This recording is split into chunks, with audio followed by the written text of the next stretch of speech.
Hi masters, అందరికీ నమస్కారము. మనము జీవిత ధ్యేయం అనే బుక్ గురించి రోజు కొద్దిగా తెలుసుకుంటున్నాం కదా.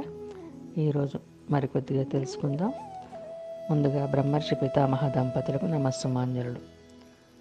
మనం ఇంతవరకు ముచ్చటైన మన 3 స్థితులు, అందులో నుంచి మొదటి స్థితి ఏమిటో తెలుసుకున్నాం కదా. ఈరోజు రెండవ స్థితి గురించి తెలుసుకుందాం. A man is no more mere matter. మనిషి కేవలం పరమాణువులు కాదు. ఈ రెండవ స్థితిలో a man is no more mere matter అంటే తన స్వస్వరూపం విశ్వరూపమై దర్శనమిచ్చిన స్థితే రెండవ స్థితి.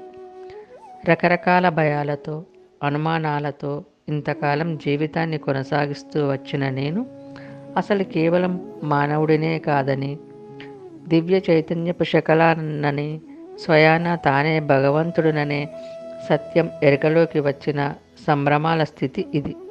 ఈతిబాధల అనుభవాలతో అలసి సొలసి ఉన్న మానవుడు తనకు ఏ పరిమితులు, ఆంక్షలు లేని చైతన్యాన్ని అని తెలుసుకున్న స్వాంతనలో కొంతకాలం సేద తీరుతాడు.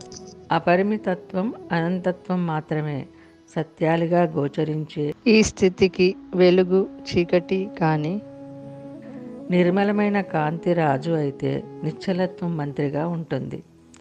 ఈ స్థితిలోని మానవుడికి బాహ్య ప్రపంచంలోని అనుభవాలన్నీ అర్ధరహితంగాను, కేవలం ఆంతరంగిక అవగాహన, ప్రశాంతత మాత్రమే ప్రధానమైనవిగాను కనిపిస్తాయి. ఉరకలేసే సంతోషం కానీ, వివశత్వాన్ని అందించే దుఃఖం కానీ ఈ స్థితిలోని మానవుడికి దరికి చేరవు. హృదయం అంతా ఆవరించిన సంతృప్తితో ఓ రకమైన నిర్మలానంద స్థితిలో ఉండిపోతుంటాడు. సృష్టి జరగకముందు విశ్వమంతా నిండి ఉన్న మూల చైతన్య స్వరూపానికి ఎలాంటి వ్యక్తీకరణ ఉండదు. సరిగ్గా అలాంటి భావ వ్యక్తీకరణకు దూరంగా ఆ మూల చైతన్యానికి ప్రతిబింబంలా ఉండటాన్నే ఇష్టపడుతూ ఉంటాడు. ఈ స్థితిలో మానవుడు మానవుడిగా కాక తానే భగవంతుడే జీవిస్తూ ఉంటాడు.